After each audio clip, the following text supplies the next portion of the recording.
और सवाल है x square minus 3x minus 10 बराबर 0। तो हमको क्या करना है, इसका गुणनखंड निकालना है। गुणनखंड निकालेंगे इसका गुणनखंड विधि से। अब देखिए इसको आप इसमें गुना कीजिए। सबसे पहले कितना हो जाएगा, 10x² माइनस 10x², क्योंकि माइनस 10 गुना x² 10x²। 10 का हम क्या करेंगे, एलसीएम निकाल लेंगे दोस्तों। 10 का हम क्या करेंगे, एलसीएम निकालेंगे। 2 पंच 10।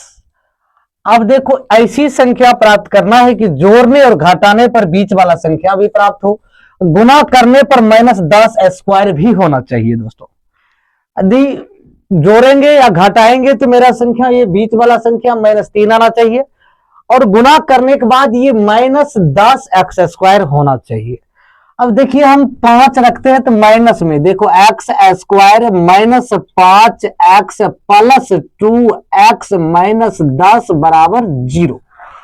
अब बताओगे कि सर इसमें -5x 2x क्यों रखे। अब देखो 5x में से 2x घटेगा, यानी माइनस का चिन्ह ज्यादा है, ये प्लस में घटेगा, घटने के बाद कितना हो जाएगा, -3x हो जाएगा दोस्तों।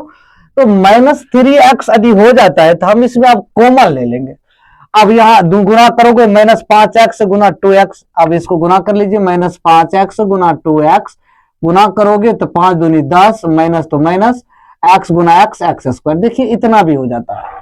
तो इसी टाइप से हम इसको क्या करना है, इन दोनों को पहली संख्या और तीसरी संख्या गुना करेंगे। गुना करने के बाद एलसीएम लेंगे। एलसीएम लेने के बाद जो संख्या आता है उसको जोड़ने या घटाने पर बीच वाला संख्या हमें प्राप्त होना चाहिए। ठीक, आप लोग यहां तक समझ गए होंगे।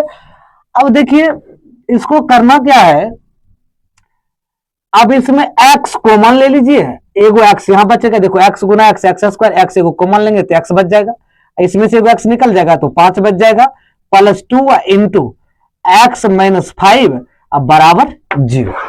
देखो बिल्कुल इजी सवाल है ना। अब कॉमन ले लिए, कॉमन लेने के बाद देखो दो संख्या सेम आ गया, ये वाला पैटर्न और ये वाला पैटर्न, ये दोनों सेम है तो हम जो नहीं सेम मिला उसको पहले लिख लेते हैं, x प्लस 2 इंटू दोनों जो सेम मिला इसको एगो लिख लीजिए, x माइनस 5 बराबर 0। अब हम यहां तक यदि लिख लेते हैं तो अब इसको हम लिख सकते हैं, क्या लिख सकते हैं, x बराबर, देखो जब x प्लस 2 बराबर 0 तो x बराबर -2।